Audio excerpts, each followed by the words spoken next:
اس سے طلب کرو. ایک وقت انسان پر زندگی میں ایسا آتا ہے کہ اسے یوں محسوس ہوتا ہے کہ میرا سایہ بھی ذرا سا پیچھے ہٹ گیا ہے. اسے یوں لگتا ہے کہ میں کسی سہارے پہ ہاتھ ڈالتا ہوں تو وہ بھاگ جاتا ہے مجھ سے. لیکن مالک کی بارگاہ ایسی عظیم بارگاہ ہے, رب رسول کے آستانے اتنے بڑے ہیں کہ آپ جب وہاں کشکول طلب دراز کرتے ہیں تو جھولی پھیلانے میں دیر لگتی ہے, ان کو بھرنے میں تو کوئی دیر نہیں لگتی. ہم نے اپنا سوچ کا قبلہ ہی دنیا کو بنا لیا ہے. یہ جو اللہ والوں کی مدد ہے یہ تو اللہ ہی کی مدد ہے, لیکن یہ جو سیٹھوں کی طرف توجہ کرنا, نوابوں کی طرف توجہ کرنا, دنیا داروں کی طرف توجہ کرنا اور اپنا مزاج اس طرح کا بنا لینا, یارو گردن کو جھکا دیتا ہے خیرات کا پتھر, جہاں میں مانگنے والوں کے سر کبھی اونچے نہیں ہوتے. اور اقبال کہتے ہیں غیرت ہے بڑی چیز جہان تگ و دو میں, پہناتی ہے یہ فقر کو تاج سردارا.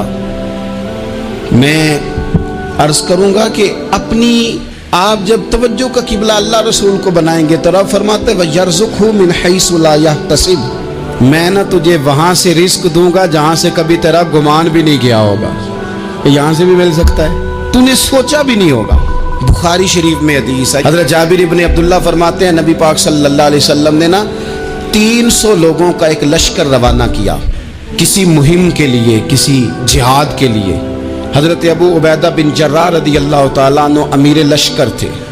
فرماتے ہیں غربت اتنی زیادہ تھی, بھوک اتنی زیادہ تھی کہ ایک ایک کھجور دن میں ایک وقت کھانے کو ملتی تھی, اور کچھ دن ایسے آئے کہ اب کھجور بھی نہیں مل رہی. فرماتے ہیں اتنی زیادہ بھوک لگی مجاہدین کو 300 بندہ پتے کھا کے گزارا ہونے لگے. یہ بخاری میں موجود ہے. آپ فرماتے ہیں کہ دریا کے کنارے ہمارا پڑاؤ تھا, ٹھہراؤ تھا. جب بھوک سے نڈھال ہو گئے نا, وَيَرْزُقْهُ مِنْ حَيْثُ لَا يَحْتَسِبُ, اللہ وہاں سے روزی دیتا ہے, گمان بھی نہیں ہوتا. فرماتے ہیں ایک مچھلی اللہ تعالیٰ نے دریا کے کنارے بھیجی. فرماتے ہیں وہ تھی تو مچھلی پر پہاڑ جتنی تھی.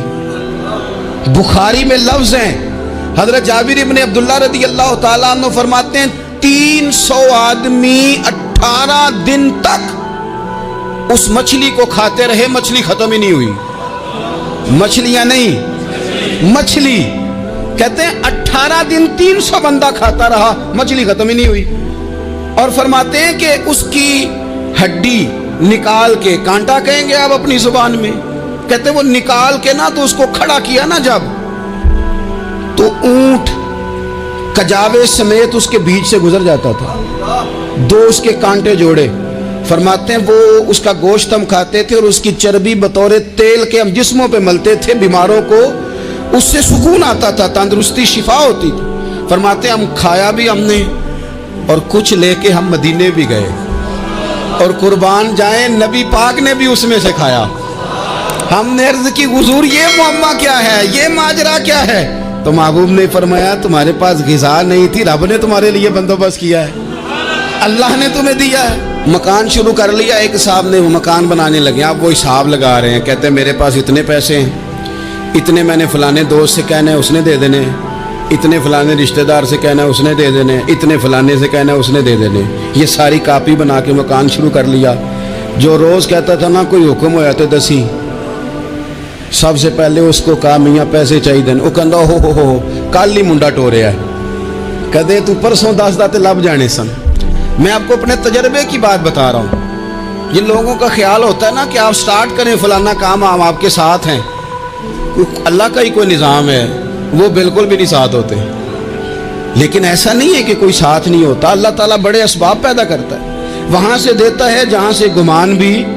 ہمارا یہ ذہن بن جاتا ہے ہم ساری اپنے حساب سے چلتے ہیں, اتنے رشتہ داروں سے, اتنے کون آپ کے ساتھ چلے گا, سوال ہی نہیں پیدا ہوتا.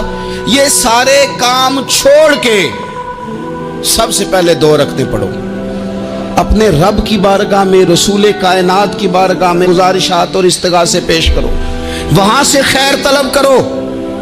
دنیا دار کیا دیں گے, کیا دے سکتے ہیں, کیا حیثیت ہوتی ہے کسی.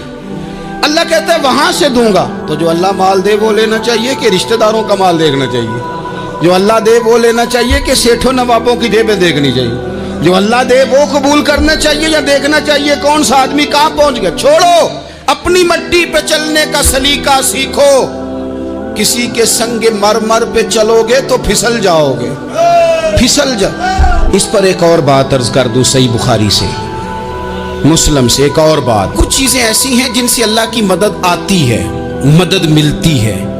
ایک چیز ان میں سے ایسی ہے جس سے بہت مدد نازل ہوتی ہے، وہ ہے کہ جب رب آپ کو دے نا تو پھر آپ بھی اس کے رستے میں دیں، پھر مدد آتی ہے، پھر اور آتا ہے. بخاری مسلم میں حدیث ہے، یہ زیادہ ہی توجہ طلب عمر ہے، اس پر آپ غور کریں گے. حضرت ابو ہریرہ فرماتے ہیں کہ نبی پاک علیہ السلام نے فرمایا ایک شخص نے بادلوں کے اندر سے آواز سنی کہ فلاں آدمی کا کھیت اور باغ خشک ہو گیا ہے، وہاں برسو اور اس کے کھیت کو سیراب کرو. وہ بڑا حیران ہوا کہ بادل سے آواز آ رہی. پھر اس نے دیکھا کہ ایک پہاڑی پر بارش ہوئی، وہ بادل وہاں برسا، پھر نالیوں سے ہوتا ہوا پانی ایک طرف چلا. تو جس نے آواز سنی تھی، حضور بیان کر رہے ہیں، وہ بھی پیچھے پیچھے چلا کہ پانی کدھر جا رہا ہے. اس نے جا کے دیکھا کہ ایک مقام پہ ایک باغ کو وہ پانی لگ رہا ہے اور ایک آدمی وہ پانی لگا رہا ہے. اس نے اس سے پوچھا تیرا نام کیا ہے؟ اس نے کہا کیوں؟ کہنے لگا بتا نا. اس نے نام بتایا تو کہنے لگا یہی تو وہ نام ہے جو میں نے بادلوں کے اندر سے سنا ہے کہ فلاں کے کھیت کو پانی دے دو. اس نے کہا یار تو کیا عمل کرتا ہے کہ اسپیشل تیرے لیے بارش برسے؟ یہ بخاری پڑھ رہا ہوں، سیاستہ سے حدیث عرض کر رہا ہوں. اس سے پوچھا تو کیا کام کرتا ہے کہ جناب اللہ تبارک و تعالیٰ کا حکم کرم آیا کہ خاص تیرے لیے پانی برسے اور تیرے کھیت کو سیراب کرے؟ تو اس نے کہا چھوٹا ذمہ دار ہوں، پر جب فصل اگتی ہے تو 3 حصے کرتا ہوں. ایک حصہ اپنے بال بچوں پہ، بہن بھائیوں پہ خرچ کرتا ہوں، ایک حصہ پورا، اور ایک حصہ دوبارہ کاشتکاری پہ لگاتا ہوں، اور تیسرا حصہ خالص میں نے مسکینوں، یتیموں اور غریبوں کے لیے رکھا ہوا ہے. وہ جو تیسرا حصہ اللہ کرے آپ سمجھیں، وہ رب کے بندوں پہ تیسرا حصہ خرچ کرتا ہے نا، تو کریم مالک نے فرمایا جہاں سے غریب کا حصہ جاتا ہے وہ کھیت خشک نہیں رہنا چاہیے. وہ جہاں سے مسکین روٹی کھاتے ہیں وہ خشک نہ رہے.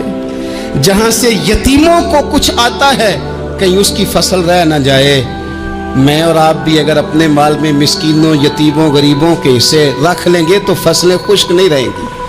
ان کے اندر تازگی آئے گی، نور آئے گا، کرم آئے گا، خاص کر خدا کی رحمت برسے گی. مدد اللہ سے چاہیں، اپنی توجہات کا مرکز رب رسول کی ذات کو بنائیں، پھر آپ محسوس کریں گے کہ بڑی جلدی اللہ تعالیٰ کی مدد آنے لگی ہے. کبھی آپ صرف کہہ دیں نا میرا رب میرے ساتھ ہے، اس لفظ میں اتنی طاقت ہے کہ دشمن ویسے زہر ہو جاتا ہے. زندگی میں کسی سے بھی لڑائی ہو اچھی طرح سوچ لیں کہ اللہ اس طرف ہے یا اس طرف ہے. اگر آپ زیادتی پہ ہیں تو پھر رب مظلوم کی جانب ہے. اگر اللہ کی مدد آپ کے ساتھ ہے تو دنیا کی کوئی طاقت آپ کو گرا نہیں سکتی. اور اگر آپ مظلوم کے مقابلے میں ظالم بن کے آپ کھڑے ہو گئے ہیں اور آپ نے رویہ وہ اختیار کیا ہے کہ جس میں مدد نہیں آئے گی، تو پھر یاد رکھ لیں کہ آپ کوئی بھی ہیں، کہاں بھی ہیں، آپ کمزور ہیں. طاقتور تھے ابتدائے اسلام میں، ظاہری طاقت تھی کفار مکہ کے پاس، وہ ڈنڈوں سے مارتے تھے غریبوں کو، ان کے ہاتھوں میں ڈنڈے تھے، پر خدائی طاقت ان مظلوموں کے ساتھ تھی. صاحب زرقانی نے لکھا ہے حضرت زنیرہ رضی اللہ تعالیٰ عنہ ایک لونڈی ہے، غریب ہے، ماڑے دا کی کام محمد ناس جانا یا رونا. غریب سادی بی بی اور لونڈی کنیزہ، ایک مشرک کی کنیزہ تھی، انہوں نے کلمہ پڑھ لیا. وہ ڈنڈوں سے مارتا، دروں سے مارتا، تکلیف دیتا.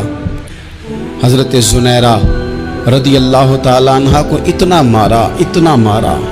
اب آپ ایک اور پہلو پر بھی غور کریں، مار بھی پڑ رہی ہے پر خدا ادھر ہی ہے، اللہ کی مدد ادھر ہی ہے.